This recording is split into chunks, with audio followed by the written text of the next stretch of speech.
Common आपण बघतोय की जे पण मोठे बॉडी बिल्डर्स आज आहेत सो त्यांची डेथ कुठेतरी हार्ट अटॅकने होते किंवा सडन डेथ होते. सो ह्याचं काय कारण वाटतं? असं का होतं की आपण जिम करतो आणि 1-2 महिने आपण जिम केली नाही की मग वजन वाढायला सुरू होतं, असं का होतं सर? हा एकदम भारी प्रश्न विचारला. ह्याचं रिझन तुम्हाला सांगतो सर. असे खूप केसेस झालेले आहेत ऑलरेडी. आत्ता बघतोय मी पण की खूप सारे केसेस आहेत की बॉडी बिल्डर्सचं काहीतरी सेटिंग असतं जजेस बरोबर आणि चांगली बॉडी असून देखील किंवा स्टेरॉइड बेस्ड बॉडीला सिलेक्ट केलं जातं ॲज अ विनर, स्टेजवर जात आहेत.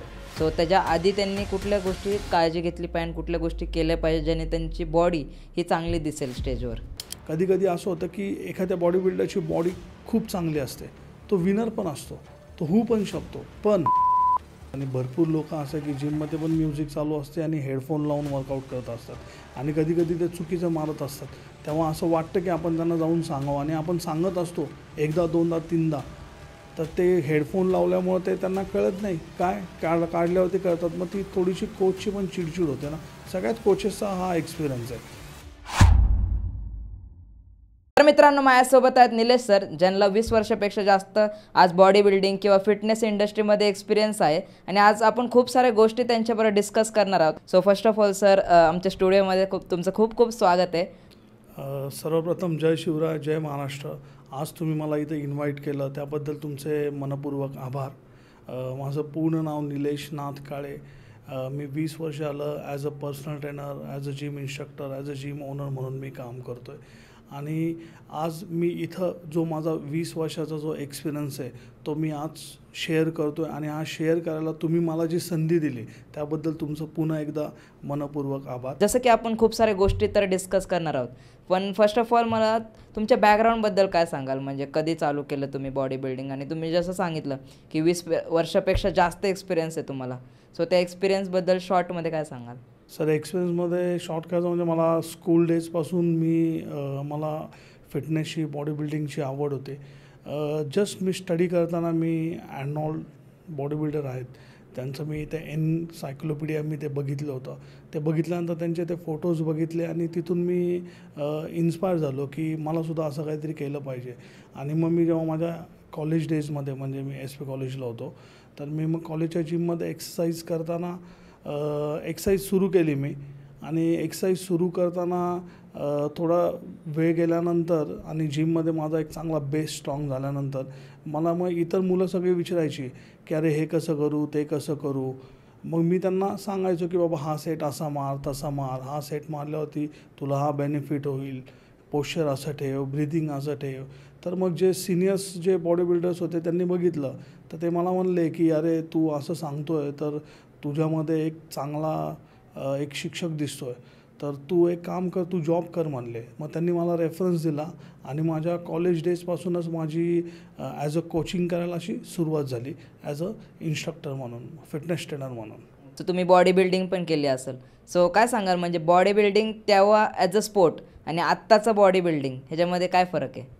सो तेव्हाचा बॉडी बिल्डिंग आणि आत्ताचा बॉडी बिल्डिंग यामध्ये खूप जमीन आसमानचा फरक आहे. आत्ताची जी मुलं आहेत ती जास्त शार्प आहेत, मस्क्युलर आहेत. आणि पहिलं एवढं नव्हतं. पहिलंही होतं, नाही असं नाही, पण पहिलं जे मेडिसिन आणि सप्लिमेंट्स आहे याचं प्रमाण फार कमी होतं, ते सिनियर लेवलला होतं. आता याचं प्रमाण सर्रास आहे सर, की म्हणजे सगळेच प्रत्येक कॉम्पिटिशनला घेतात. स्टेरॉइडबद्दल काय सांगाल? स्टेरॉइड मी बघतोय की आज खूप यंग जनरेशन घेते विदाऊट एनी नॉलेज, त्याबद्दल काय सांगाल? म्हणजे कॉम्पिटिशनमध्ये देखील स्टेरॉइड वापरलं जाते, कॉम्पिटिशनला खेळायच्या आधी स्टेरॉइड घेतलं जातं, इंजेक्शन घेतले जातात आहेत, गोळ्या खाल्ल्या जातात आहेत, ज्याने बॉडी पंपअप होते. सो त्याबद्दल ॲक्च्युली स्टेरॉइड्स काय हे पहिलं समजून घेतलं पाहिजे. स्टेरॉइड्स म्हणजे कसं एक मानवनिर्मित हार्मोन्स रसायन आहे आणि त्याचा उपयोग मेडिसिन म्हणून उपयोग केला जातो त्याचा इतर गोष्टींसाठी. पण आता बॉडी बिल्डिंगमध्ये सर्रास या गोष्टी घेतल्या जातात, तर ह्याच्यावरती थोडेसे निर्बंध यायला पाहिजेत. ह्याचे खूप सारे साईड इफेक्ट्स आहेत, तरीसुद्धा मुलं घेत आहेत. आणि तुम्ही आत्ता म्हणलात की विदाऊट इन्फॉर्मेशन, मुलांना सगळी इन्फॉर्मेशन असते, त्यांना जे देतात त्यांनाही इन्फॉर्मेशन असते, जे विकतात त्यांनासुद्धा इन्फॉर्मेशन असते की हे घेतल्याने काय फायदा होईल आणि काय नुकसान होईल. पण कसं आहे की त्यानंतर एक पोस्ट सायकल थेरपी करतात आणि त्यातून ते सगळं वॉशआउट करतात. तरीसुद्धा कसं आहे की त्याचे साईड इफेक्ट होऊ शकतात आणि त्याचे साईड इफेक्ट हे लाँग टर्मसुद्धा होऊ शकतात, हे नक्की आहे. ओके. आणि तुम्ही बॉडी बिल्डिंग केली असेल, सो आत्ता मी बघतोय की बॉडी बिल्डिंगमध्ये खूप सारे आरोप लावले जातात. जे जे जे पण आत्ता बॉडी बिल्डिंग कॉम्पिटिशन होतात ते सगळे आता ऑलरेडीच फिक्स असतात. म्हणजे विनर्स फिक्स असतात. सो काय सांगाल, आत्ता बॉडी बिल्डिंगमध्ये फिक्सिंग खूप वाढलेली आहे की जजेस आधीच विकले गेलेले आहेत. असे खूप केसेस झालेले आहेत ऑलरेडी. आत्ता बघतोय मी पण की खूप सारे केसेस आहेत की बॉडी बिल्डर्सचं काहीतरी सेटिंग असतं जजेसबरोबर आणि चांगली बॉडी असेल देखील किंवा स्टेरॉइड बेस्ड बॉडीला सिलेक्ट केलं जातं ॲज अ विनर. नाही सर, तसं नाही आहे. बॉडी बिल्डिंगमध्ये असं जजेस वगैरे असं काय विकल्या गेलं असं फारसं नाही आहे. कसं होतं की तुमचा रेफरन्स असतो तर तुम्हाला फेवर थोडाफार मिळतो, पण खाली पब्लिक असताना एक बॉडी बिल्डर जेव्हा कॉम्पिटिशनसाठी येतो तेव्हा त्याच्यासोबत मिनिमम 4 ते 5 लोक येतात. एक ऑइलिंगला येतो, ऑइलिंग करायला. एक त्यांचा कोच असतो, तो वर्कआउटला येतो.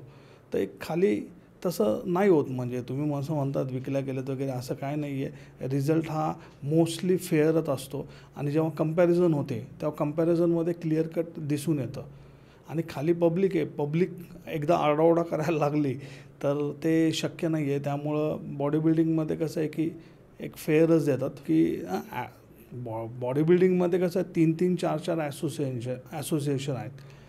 काही अधिकृत आहेत, काही अनधिकृत आहेत, पण सगळेजण कॉम्पिटिशन घेतात.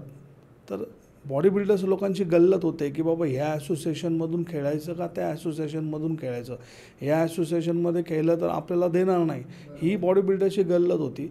तर सगळ्या ॲसोसिएशन्स एकत्र आल्या पाहिजेत आणि त्यांच्यामध्ये त्यांनी कॉम्प्रोमाइज केली पाहिजे, थोडी सुलह झाली पाहिजे, असं एक माझं वैयक्तिक मत आहे की त्याने करून बॉडी बिल्डिंगला जास्तीत जास्त फायदा होईल. जे डार्क रिॲलिटी काय आहे फिटनेस इंडस्ट्रीची? आणि डार्क रिॲलिटी अशी आहे की बॉडी बिल्डर्स जेवढं त्याच्या सप्लिमेंटवर इन्व्हेस्ट करतो, जेवढं फूडवर इन्व्हेस्ट करतो, जेवढा टाईम इन्व्हेस्ट करतो, तसा रिवॉर्ड आपल्या महाराष्ट्रात म्हणा किंवा इंडियात म्हणा तसा त्या लेवलला तो रिवॉर्ड येत नाही. जर बॉडी बिल्डर्सनी या सगळ्या गोष्टीसाठी मिनिमम एका सीझनला, आता ही अमाऊंट पण मी कमीच सांगतो आहे, मिनिमम एक 1 लाखच्या आसपास जरी इन्व्हेस्ट केले तरी अख्खा सीझन मारला तरी त्याला तेवढे पैसे नाही मिळत. की बॉडी बनवणं अवघड आहे. बॉडी बनवल्यानंतर बॉडी टिकवणं त्याच्यापेक्षा जास्त अवघड आहे आणि सतत तुम्ही फॉर्ममध्ये राहणं, सतत तुम्ही डाएट घेणं, त्यानंतर सतत तुम्ही मेडिसिनवरती राहणं, या सगळ्या गोष्टी फार अवघड आहेत. त्यामुळं कसं होतं की तुम्ही फार तर फार 1-2 सीझन तुम्ही कॉम्पिटिटिव्ह राहू शकता, नंतर तुम्ही कॉम्पिटिटिव्ह नाही राहू शकत. तुम्हाला ऑफ सीझन टाकावं लागतं, तुम्हाला गॅप द्यावी लागते. ही त्याची डार्क रिॲलिटी आहे की तुम्ही सतत ऑन नाही राहू शकत. बॉडी तुमची आज ना उद्या उतरते, परत तुम्हाला कमबॅक करावं लागतो, परत कमबॅकसाठी तेवढा तुम्हाला खर्च करायला लागतो, तेवढं तुम्हाला कन्सिस्टंट राहावं लागतं. तर या सगळ्या गोष्टी जेव्हा आपण लाईफमध्ये अप्स अँड डाऊन्स येतात तेव्हा तुम्ही ते कंटिन्यू नाही ठेवू शकत. दुसरी गोष्ट म्हणजे सर, बॉडी बिल्डिंग तुम्ही 4 वर्ष केलं, 5 वर्ष केलं, चला तुम्ही नंतर गॅप टाकून पुन्हा जरी केलं तरी मेन थिंग आहे की तुमचं घर, तुमचा इन्कम स्रोत, त्यानंतर तुमची नीड, पर्सनल नीड, त्यानंतर तुमचं न्यूट्रिशन, यासाठी लागणारा खर्च, सप्लिमेंट यासाठी लागणारा खर्च, हे सगळं भागवणं फार अवघड होतं सर. फार हे जिकरीचं काम आहे. ओके. सो मग सर, इतकं सगळं असताना पण बॉडी बिल्डर्स आज बघतोय आपण की खूप सारे नवीन यूथ ह्याकडे येत आहे body building as a career. So काय कारणं वाटतात तुम्हाला की फक्त एखाद्याची बॉडी बघितली किंवा मग ते कुणाला तरी दाखवायचं आहे ह्याच्यासाठी येतात आज? सो तुम्हाला वाटते बरोबर आहे का चुकीचं आहे की फक्त कुणाला तरी दाखवायचं आहे मला, किंवा मग कुणीतरी माझी इन्सल्ट केली म्हणून मला आता त्याला दाखवायचंच आहे, मी कमी म्हणजे वेट लॉस करून दाखवणारच किंवा वेट गेन करून दाखवणार, कुणीतरी मजाकमध्ये मला बोललं? सो काय वाटतं तुम्हाला? कसं आहे की जी रिअल बॉडी बिल्डर्स आणि जी रिअल बॉडी बिल्डिंग आहे ही फक्त एक पॅशनमधून येते. आणि राहिला फॅट लॉसचा प्रश्न, कोणी मजाक केली किंवा कोणी काही बोललं तर स्वतःच्या शरीराची काळजी करणं आणि चांगलं दिसणं आणि निरोगी राहणं यात काय वाईट नाही. त्यामुळे कुणी असं करण्याच्या आधीच सगळ्यांनीच ट्रेनिंग करावं आणि परफेक्ट राहावं असं माझं मत आहे. ओके. सो सर जसं की आत्ता बॉडी बिल्डर्स जे आहेत ते खूप सारं डाएट घेतात, खूप सारे सप्लिमेंट्स घेतात, प्रोटीन घेतात, स्टेरॉइड्स घेतात, जे मोठे मोठे बॉडी बिल्डर्स आपण बघतोय. सो एक एक कॉमन आपण बघतोय की जे पण मोठे बॉडी बिल्डर्स आज आहेत, सो त्यांची डेथ कुठेतरी हार्ट अटॅकने होते किंवा सडन डेथ होते. सो ह्याचं काय कारण वाटतात की जे सप्लिमेंट्स त्यांनी घेतले, इतके हाय सप्लिमेंट्स घेतात आहेत, इतकं हाय वर्कआउट करतात आहेत, त्यामुळे आज बॉडी बिल्डर्स कुठेतरी हार्ट अटॅकने मरतात आहेत. ॲक्च्युली कसं आहे की जे बॉडी बिल्डर्स आणि जी लोकं या स्पोर्ट्समधून गेलेत, तर त्यांना सगळ्यात पहिल्यांदा एक तर माझ्याकडून भावपूर्ण श्रद्धांजली आणि त्यांच्या मेहनतीला एक तर सॅल्यूट आहे की त्यांनी त्यांचं नाव केलं. आणि तुम्ही जो प्रश्न विचारला त्याचं उत्तर असं आहे की एक कारण नाही आहे त्याला अनेक कारणं आहेत. सगळ्यात पहिली गोष्ट म्हणजे जेनेटिक्स असू शकतं, नंबर 1. नंबर 2, प्रॉपर न्यूट्रिशन नसणं. म्हणजे जेव्हा तुम्ही कॉम्पिटिशन पिरियडमध्ये असतात, तर जसं तुम्ही प्री वर्कआउट घ्या किंवा ड्युरिंग वर्कआउट घ्या, आफ्टर वर्कआउट घ्या किंवा तुमचे जे इतर मील्स असतात ते जर प्रॉपर नाही झाले तरी या सगळ्या गोष्टी होऊ शकतात. तिसरी गोष्ट अशी आहे की सगळ्यात मुख्य कारण आहे की एक्झर्शन. ड्युरिंग कॉम्पिटिशन पिरियडमध्ये एवढं एक्झर्शन होतं की ते पण तुम्हाला कार्डियक अरेस्ट म्हणजे हार्ट अटॅक यायचे ते पण चान्सेस असू शकतात. चौथं कारण म्हणजे ॲनाबॉलिक स्टेरॉइड्स. त्या ॲनाबॉलिक स्टेरॉइड्सने काय होतं की तुमचं किडनी, लिव्हर आणि मग हार्ट इकडे तुमचे साईड इफेक्ट होतात आणि हार्ट अटॅक येऊन जातो. तर ते पण एक कारण आहे. म्हणजे मेन थिंग तर जेनेटिक्स झालं, एक्झर्शन झालं, प्रॉपर न्यूट्रिशन नसणं झालं आणि ॲनाबॉलिक स्टेरॉइड्स त्याचे साईड इफेक्ट्स ह्यामुळं ते तसं होतं. सो सर माझं एक कॉमन क्वेश्चन आहे की आपण जिम करतो आणि कुठेतरी सडन जिम बंद केल्याने वजन वाढतं. सो असं का होतं की आपण जिम करतो आणि 1-2 महिने आपण जिम केली नाही की मग वजन वाढायला सुरू होतं, असं का होतं सर? हा एकदम भारी प्रश्न विचारला. ह्याचं रिझन तुम्हाला सांगतो सर. कसं आहे की जेव्हा आपण जिम करतो तेव्हा आपण परफेक्ट असतो, तेव्हा आपण डाएट व्यवस्थित करत असतो आणि रोज कन्सिस्टंट असतो. त्यामुळे तुमची बॉडी प्रॉपर शेपमध्ये दिसते, तुमची स्ट्रेंथ चांगली असते आणि तुम्ही ऑन राहता. परंतु जिम सोडल्यानंतर तुमच्या रोजच्या ज्या कॅलरी बर्न होत असतात त्या कॅलरी रोजच्या बर्न होत नाहीत. त्यानंतर कसं आहे की कुणाचे बड्डे आले, आपले सण आले, तुमचं खाणंपिणं होतं, बाहेर जाणं येणं होतं, मग त्या पिरियडमध्ये तुमचं खाणं होतं. मग ते झाले की तुमचं कॅलरी डिपॉझिट होतात. कॅलरी डिपॉझिट झाल्यानंतर त्या रोजची रोज बर्न व्हायच्या त्या होत नाहीत आणि मग सडनली असं लक्षात येतं की मी पुट ऑन करतो आहे. पण याचं एक दुसरं कसं आहे की तुमचा बॉडी टाईप कसा आहे त्याच्यावरती पण डिपेंड आहे. बॉडीचे कसे 3 टाईप्स आहेत, एक्टोमॉर्फ आहे, एंडोमॉर्फ आहे, मेसोमॉर्फ आहे. जे एंडोमॉर्फ असतात ना ते जास्तीत जास्त जाड होऊन जातात. जर त्यांनी वर्कआउट सडनली सोडला, काही कारणाने बंद केला 3-4 महिन्यासाठी, तर त्यांचं वेट नक्की पुट ऑन होतं. जे एक्टोमॉर्फ होतात त्यांनी कमवलेलं सगळं निघून जातं, ते बारीक होतात, असं आहे. पण एक्टोमॉर्फ असो, एंडोमॉर्फ असो, टार्गेट एकच असतं की सगळ्यांना मेसोमॉर्फ व्हायचं आहे, असं. बिल्डर्स आज बघतात आहेत जे प्रोफेशनली बॉडी बिल्डिंग करतात आहेत, स्टेजवर असेल. सो काय सांगाल त्याबद्दल? म्हणजे त्यांनी कुठली काळजी घेतली पाहिजे किंवा जेव्हा ते स्टेजवर जात आहेत सो त्याच्या आधी त्यांनी कुठल्या गोष्टी काळजी घेतली पाहिजे, कुठल्या गोष्टी केल्या पाहिजे ज्याने त्यांची बॉडी ही चांगली दिसेल स्टेजवर? एक तर सगळ्यात पहिल्यांदा पुन्हा मी म्हणेल की त्यांचा ट्रेनिंग प्लॅन चांगला पाहिजे. त्यासोबत त्यांचा रोजचा जो डाएट आहे तो व्यवस्थित पाहिजे. आणि तिसरी सगळ्यात गोष्ट म्हणजे कसं आहे की बॉडी बिल्डर्स कसं आपण बघितलं की सगळे वेट ट्रेनिंग करताना दिसतात, हेवी मारतोय. नाही आधी म्हणा किंवा नंतर म्हणा, तुम्ही हेवी मारतोय, हे करतोय, ते करतोय, तेच दिसतं, रनिंग करतोय हे. पण कसं होतं की जेव्हा तुम्ही स्टेजवर जाता ना तेव्हा तुमची फ्लेक्झिबिलिटी आणि तुमची पोज होल्ड करण्याची जी कॅपॅसिटी आहे ती खूप महत्त्वाची आहे. त्यासाठी तुम्हाला स्ट्रेचिंग पण तेवढंच आवश्यकता आहे आणि तुमची पोजिंगची प्रॅक्टिस तुम्ही कंटिन्यू ठेवली पाहिजे. म्हणजे वर्कआउट तुम्ही जसा कंटिन्यू करताय तसं तुमची पोजिंगची प्रॅक्टिससुद्धा व्यवस्थित ठेवली पाहिजे. तर त्याचा फायदा तुम्हाला स्टेजवर फार होऊ शकतो. कधी असं होतं की एखाद्या बॉडी बिल्डरची बॉडी खूप चांगली असते, तो विनर पण असतो, तो होऊ पण शकतो, पण त्याची पोजिंग करण्याची पद्धत किंवा त्याला स्वतःचे मसल्स त्याला जर शो करता येत नसेल तर तो मागे पडू शकतो. त्यामुळं कसं होतं की पोजिंगची प्रॅक्टिस जास्त पाहिजे. आणि बॉडी पंपअप कशी करावी, म्हणजे जे आपल्याला अर्धा तास 1 तास भेटतो स्टेजवर जाण्याच्या आधी, सो काय काय केलं पाहिजे ज्याने आपली बॉडी अजून पंप होईल? काय केलं म्हणजे त्याच्यासाठी तुम्ही कधी बॅक स्टेजला आलं तर बघितलं असेल की सगळेजण कुठे स्कॉट्स मारत असतात, फ्री स्कॉट्स मारत असतात, कोणी पुशअप्स मारत असतं, कोणी ट्रायसेप डिप्स मारत असतं. कधी कधी असं होतं की गंमत की तिथं जे साहित्य असतं ते कमी पडतं, डंबेल प्लेट्स वगैरे. मग कुठे कोणी टॉवेल घेऊन कोणी मारताना असं दिसतं, फार मजा असते ती. त्यावेळेस कसं आहे की तुमच्या बॅगेमध्ये कंपल्सरी टॅनिंग क्रीम पाहिजे, एक चांगले 2 नॅपकिन पाहिजेत, स्वतःची पाण्याची बाटली पाहिजे, फ्रूट्समध्ये ॲपल, मोसंबी, संत्रा ठेवलं पाहिजे, डार्क चॉकलेट ठेवलं पाहिजे, एग व्हाईटसुद्धा चालतील. म्हणजे कसं आहे की तुम्हाला त्या कॉम्पिटिशन पिरियडमध्ये तेवढ्या वेळात तुम्हाला त्या सगळ्या गोष्टीचा उपयोग होतो. आणि कधी कधी कसं होतं, यातल्या कुठल्या गोष्टी राहिल्या तर मग बॉडी बिल्डरची गल्लत होती, अरे पाणी दे रे, अरे हे दे रे, ते दे रे, या सगळ्या गोष्टी होतात. त्यामुळे कॉम्पिटिशनला जाताना तुमच्या बॅगेत या सगळ्या गोष्टी पाहिजे म्हणजे पाहिजेच. काय ऑब्झर्वेशन तुमचं आहे की जे आजचे यंग जनरेशन जिममध्ये येतात, सो ते काय काय करतात किंवा काय चुका करतात? पण हेच आहे की जे यंग जनरेशन आहे, एक तर त्यांनी जे डंबेल्स असतात, प्लेट्स असतात किंवा मशीन्स असतात, तर त्याला पाय नाही लावला पाहिजे. पाय लावलं की मी तरी ट्रिगर होतो, किंवा पाय लावलेलं म्हणजे मला आवडत नाही, किंवा पायाने पुश करतात डंबेलला, प्लेट पायाने ढकलतात. हे तर एक तर सगळ्यात पहिली गोष्ट केलंच नाही पाहिजे. दुसरी गोष्ट, त्यांचे जे कोच आहेत, सिनियर कोच, त्यांचा रिस्पेक्ट केला पाहिजे.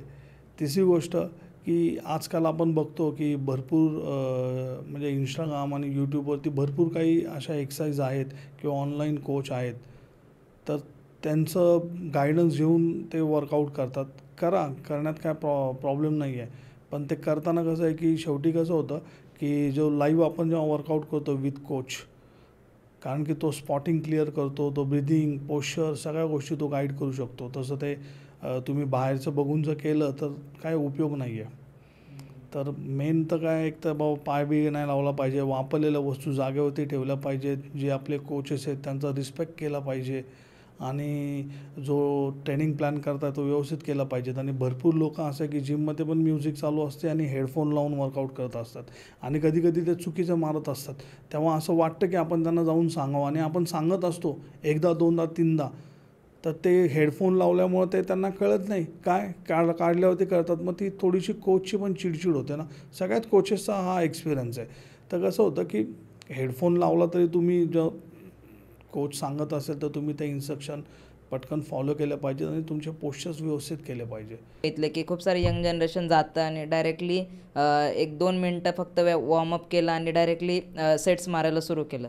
सो हे किती खतरनाक आहे किंवा किती इंजरी होऊ शकते, कारण की वॉर्मअप हे खूप गरजेचं आहे. वॉर्मअप हा जेवढा वर्कआउट महत्त्वाचा आहे तेवढा वॉर्मअपसुद्धा महत्त्वाचा आहे. वॉर्मअप केल्याने सगळ्यात पहिली गोष्ट तुमचे जॉईंट्स फ्री होतात, मेंटली फिजिकली तुम्ही जिमिंगसाठी प्रिपेअर होता. वॉर्मअप केल्यामुळे तुमच्या बॉडीचं टेम्परेचर वाढतं, ते सगळ्यात महत्त्वाची गोष्ट आहे. तुमचं जे ब्लड सर्क्युलेशन आहे हे तुमच्या स्केलेटल सिस्टीमकडे जास्त डायवर्ट व्हायला लागतं, त्यामुळे तुमच्या बॉडीचं टेम्परेचर वाढतं, तुम्ही मेंटली फिजिकली प्रिपेअर होता वॉर्मअपसाठी, आणि तुमचे जॉईंट्स फ्री झाल्यामुळे तुम्हाला इंजुरीज होत नाही. त्यामुळे वॉर्मअप हा महत्त्वाचाच आहे. आणि वॉर्मअप 2 मिनटं 3 मिनटं हा नाही, वॉर्मअपला चांगला तुम्ही मिनिमम 15-20 मिनटं दिलं पाहिजेत. वॉर्मअप केल्यानंतर तुम्ही पुशअप, स्क्वॉट्स वगैरे पण मारले पाहिजेत, पुलअप्स वगैरे पण मारले पाहिजेत, आणि मग तुम्ही ट्रेनिंग स्टार्ट केलं पाहिजे. तसं जिममध्ये जाताना अशा कुठल्या गोष्टी आहेत ज्या आपल्या आवश्यकच आहेत, म्हणजे ते नेल्याच पाहिजे जिममध्ये? जिममध्ये एक तर जाताना सगळ्यात पहिल्यांदा तुमचा पॉझिटिव्ह ॲप्रोच पाहिजे, नंबर 1. नंबर 2, तुमची भरपूर एनर्जी पाहिजे, सेल्फ एनर्जी. नंबर 3, तुमच्याकडे एक प्रॉपर स्पोर्ट शूज पाहिजे, तो इनडोअर वापरला पाहिजे. कारण की जिममध्ये कसं आहे की सगळं म्हणजे आयनच असतं, तर कुठे पायाला लागलं किंवा कुणाच्या हातून कुठे प्लेट पडली तर शूज आपल्याला प्रोटेक्ट करतो, त्यामुळे शूज पाहिजे. त्यानंतर कसं आहे की घाम येतो, त्यामुळं कंपल्सरी नॅपकिन पाहिजे.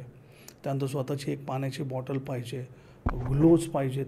जर तुमचा ट्रेनिंग चांगला असेल, हेवी असेल, तर तुम्ही स्वतःचा बेल्ट पण वापरला पाहिजे, जो तुमच्या स्पाईनला तुम्हाला प्रोटेक्ट करू शकतो. त्यामुळे 5-6 गोष्टी फार इम्पॉर्टंट आहेत जिमला जाताना. आणि सोबत जर तुम्ही एखादं ड्युरिंग वर्कआउट एखादं सप्लिमेंट घेतलं, डायटरी सप्लिमेंट, तरीसुद्धा चालणार आहे, किंवा प्री वर्कआउट घेतलं तरीसुद्धा चालणार आहे. का पर्सनल ट्रेनर हायर केला पाहिजे का, की जनरल ट्रेनर पण चालेल? मी ह्या गोष्टी थोड्याशा सॉर्ट करतो. तुम्ही कुठल्याही जिममध्ये इन्क्वायरी केली, आता माझीसुद्धा जिम आहे, तुम्ही जिममध्ये इन्क्वायरीला गेलं तर एक बेसिक फी स्ट्रक्चर असतं. आपण एक एक्झाम्पल म्हणून घेऊ की बाबा 1 मंथ ₹1000, 3 मंथ 2500 आणि इयरली आपण असं धरू की बाबा 5000, 6000, 8000 जे काय जिम जशी आहे तशी 10,000 असं आपण इयरली धरू. त्यामध्ये काय होतं की तुम्हाला ट्रेनिंग प्लॅन मिळतो, तुम्हाला डाएट प्लॅन मिळतो, तुम्हाला शिकवलं जातं व्यवस्थित सगळं, बरोबर. जनरल ट्रेनिंगमध्ये एक ट्रेनर तुम्ही जर एका महिन्याचे पैसे भरले किंवा 3 महिन्याचे पैसे भरले तर तुम्हाला 30च्या 30 दिवस तर तो रोज तुम्हाला स्पॉटिंग देऊ शकत नाही, 30च्या 30 दिवस तर तुम्हाला तो शिकवू शकत नाही, बरोबर ना सर. तो त्या फीजमध्ये तो तेवढं कसं काय शिकवणार, बरोबर. जर तुम्हाला वेट लॉस करायचं आहे किंवा कुठे तुम्हाला कॉम्पिटिशन खेळायची आहे किंवा तुमचं दुसरं कुठलं काय टार्गेट आहे, ते टार्गेट जर अचीव करायचं असेल तर तुम्हाला पर्सनल ट्रेनिंग हे लागणारच आहे. जो पर्सनल ट्रेनर तुम्हाला प्रॉपर मॉनिटर करेल, त्याच्या अंडर तो तुमचा चांगला एक्सरसाइज घेईल, तुमची प्रत्येक रिपिटेशन तो ऑब्झर्व करेल, तुम्हाला कमी जास्त वाटलं तर तो हेल्प करेल, जागेवरती जर तुमचे काय मिस्टेक असतील तर तो लगेच पोश्चर वगैरे करेक्ट करेल. हे जनरल ट्रेनिंगमध्ये काय होतं की एका वेळेस त्या कोचला मल्टिपल ठिकाणी शिकवायचं असतं. की समजा की आता जिममध्ये जनरल ट्रेनर 2 किंवा 3 आहेत आणि त्यावेळेस जिममध्ये 50-60 मेंबर आहेत, तर कोणी चेस्ट ट्रेन करतं आहे, कोणी बॅक ट्रेन करतं आहे, कोणी बायसेप ट्रेन करतं आहे, ते तसे ते सर्क्युलेट होणार प्रत्येकाला. कारण की जिमचे तसे ऑर्डर्सच तसे असतात, जे ओनर असतात त्यांचे ऑर्डर तसे असतात. पण पर्सनल ट्रेनिंगला तसं होत नाही ना. पर्सनल ट्रेनिंगला ज्याने पर्सनल ट्रेनिंग लावलं आहे की त्याला 1 on 1 शिकवलं जातं ना, तर मग त्यात तो बेनिफिटच आहे ना. तर जनरल ट्रेनिंग आणि पर्सनल ट्रेनिंगमध्ये हाच तर फरक आहे. पर्सनल ट्रेनर 1 on 1 शिकवतो, जनरल ट्रेनर एका वेळेस भरपूर लोकांना शिकवतो. तर हा फरक आहे. तर आता जर तुम्ही तुमचा जर फिटनेस रिलेटेड पास्ट एक्सपिरियन्स नसेल, तुम्हाला काही मेडिकल प्रॉब्लेम असेल किंवा तुम्हाला वेट गेन करायचं आहे, वेट लॉस करायचं आहे, तुमचं काय टार्गेट असेल की 1 महिन्यात 3 महिन्यात असा रिझल्ट आला पाहिजे आणि मेन थिंग असं की तुमचा फिटनेस रिलेटेड काही पास्ट एक्सपिरियन्स नसेल तर तुम्ही पर्सनल ट्रेनर हा लावलाच पाहिजे. जनरल ट्रेनिंगमध्ये तुम्हाला ती फॅसिलिटी मिळू शकत नाही किंवा मग तुम्ही जनरल ट्रेनिंग लावलं तर तुम्ही ते सगळं पटकन कॅच करून तुम्ही त्यात इम्प्रूव्ह केलं पाहिजे आणि time to time workout change करून घेतला पाहिजे. आणि जनरल ट्रेनर किंवा कुठल्या जिममध्ये तसं करतात. एखाद्या मेंबरचा 1 महिना आला, 2 महिने आला, 3 महिने आला, वर्कआउट चेंज करतात त्याची इम्प्रूव्हमेंट बघून, पण त्यानेसुद्धा तेवढे पेशन्स ठेवले पाहिजेत. तर हा फरक आहे मेन जनरल ट्रेनिंग आणि पर्सनल ट्रेनिंगमध्ये. पर्सनल ट्रेनिंगमध्ये बेनिफिट जास्त आहे. पर्सनल ट्रेनर 1 on 1 शिकवतो, चांगले पोश्चर टेक्निक देतो. मी तरी बाबा 24/7 मी माझ्या क्लायंटला सपोर्ट करतो. काय डाएट केला, लंच काय केला, डिनर काय केला, हे जनरल ट्रेनिंगमध्ये नाही होऊ शकत सर. आता सर काय सांगाल आपल्या जे यूथ आहे जे तुम्हाला बघते आज, सो एक 20 वर्षाचा एक्सपिरियन्स तुम्ही समअप कसं कराल? मी असा समाप्त करेल की जे आता न्यू कमर्स आहेत, जे ट्रेनर्स आहेत किंवा जे आता ट्रेनर्स आहेत, यांना सगळ्यात पहिल्यांदा मी थोडंसं बॉडी बिल्डिंग आणि हे सगळ्या गोष्टी सोडून मी थोडंसं एक वेगळं बोलीन सर. की जेव्हा तुमची आता कुठलाही कोच असू दे, त्याची जी सुरुवात जी होती ना ती 20 ते 21 वर्ष सुरू झाल्यानंतर होते आणि त्यानंतर पूर्ण लाईफ पडलेली आहे, बरोबर. तर 20 ते 21 वर्षापासून त्याने सगळ्यात पहिली गोष्ट सेविंग्स केले पाहिजेत. त्याने मी असं म्हणत नाही की त्याने बॉडी बिल्डिंग करू नये किंवा सप्लिमेंट्स आणि इतर गोष्टी करू नये. कारण कसं होतं की जेव्हा तुम्ही कोच असता तेव्हा तुम्ही सेविंग्स केली पाहिजेत, कारण की नंतर त्यांची फॅमिली होणार असते. फॅमिली झाल्यानंतर जबाबदारी वाढते आणि जर तेवढी सॅलरी आणि तेवढं पर्सनल ट्रेनिंग किंवा सप्लिमेंट सेल करून किंवा या सगळ्या गोष्टी करून त्याचं तेवढं इन्कम नाही होत की तो पुढे सर्वाईव्ह करू शकेल. तो लाईफ रोलिंग करतो. इम्प्रूव्हमेंट झाली पाहिजे तर त्यासाठी सगळ्यात त्यांनी सेविंग्स केले पाहिजेत आणि सेविंग्स करताना त्यांनी टर्म प्लॅन्स काढले पाहिजेत की त्यांनी आत्ता इन्व्हेस्ट केलं तर त्याचे 15-20 वर्षांनी हे होईल. कारण की 20व्या वर्षी आणि 25व्या वर्षी जसं तुमचं फिजिक असतं तसं ते 40व्या वर्षी आणि 50व्या वर्षी तुमचं तसं फिजिक नसतं किंवा असू पण शकतं. जर तुमची फायनान्शियली ग्रोथ झाली, तुमचा बॉडी टाईप तसा चांगला आहे, तुम्ही थोडंसं रिलॅक्स मोडवर असाल तर तसं होऊ पण शकतं, नाही असं नाही. पण शेवटी एकदा एज वाढल्यानंतर काय, एज वाढल्यानंतर तुम्ही सर्वाईव्ह कसं करणार. आणि सगळ्या क्लायंट्सला मोस्टली म्हणजे माझं ऑब्झर्वेशन म्हणजे पर्सनली असं आहे की त्यांना एक्सपिरियन्स कोच पाहिजे, पण तो यंग पण पाहिजे. म्हातारे कोच चालत नाही सर, अशी पण आहे. तर मला पहिलं काय म्हणायचं आहे की तुम्ही सेविंग्स करा, टर्म प्लॅन्स काढा. आणि दुसरी गोष्ट, ट्रेनरची ड्युटी असते ही मिनिमम 8 ते 9 तास असते. ती ड्युटी 10 तासावरती पण होते. ओव्हर टाईम केलं, पर्सनल ट्रेनिंग घेतलं तर तीच ड्युटी वाढत पण जाते. म्हणजे 12-12 तास होते. तर कोच 8-8, 10-10 तास उभा असतो. तो उभं राहून राहून राहून माझं असं ऑब्झर्वेशन आहे की त्यांना व्हेरिगो वेन्स किंवा खाली टाचांना दुखणं, हे अशा गोष्टी आता त्या वयात व्हायला लागल्यात. असे माझ्याकडं काही कॉन्टॅक्ट्स आहेत की त्यांना ते तसं झालेलं आहे. तर ते जेव्हा तसं करतात त्यामुळे त्यांनी चांगले शूज वापरले पाहिजेत. ते नवीन आता सॉक्स आलेत, ते सगळे एकदम पूर्णपणे फुल सॉक्स असतात. त्यामुळे तुमचे पाय एकदम रिलॅक्स राहतात आणि तुमचा वजनाचा जो भार येतो त्यावरती येत नाही. तर ह्या सगळ्या गोष्टी त्यांनी त्या वापरल्या पाहिजेत की जेणे त्यांना 20 वर्षानंतर त्रास नाही होणार. नाही तर मग 20 वर्ष त्यांनी कमवायचं आणि शेवटी बाबा हे होतं आहे, ते होतं आहे, त्यात ते घालवायचं. ते तसं नाही झालं पाहिजे. त्यामुळे सगळे जे आता हा जो पॉडकास्ट तुमच्याकडून बघतात तर सगळ्या कोच लोकांना मला हेच सांगणं आहे की तुम्ही सेविंग्स करा, सेविंग स्ट्रॉंग करा. तुम्ही टर्म प्लॅनमध्ये इन्व्हेस्ट करा. त्यानंतर स्वतःची सेल्फ केअर घ्या, वर्कआउट करा, त्यासोबत स्ट्रेचिंग पण करा. या सगळ्या गोष्टी फार महत्त्वाच्या आहेत. आणि जसं जसं एज वाढेल तसं तसं सेविंग्स वाढवा. म्हणजे मला एकच सांगायचं आहे की सेविंग्स करा, कारण की नंतर तुम्हाला वाचवायला कोणी येणार नाही आहे.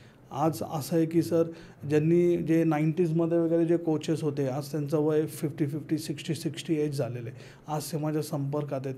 त्यांच्या मुलाबाळांची लग्न झाली, कुणी त्यांना सांभाळतं आहे, कुणी सांभाळत नाही आहेत.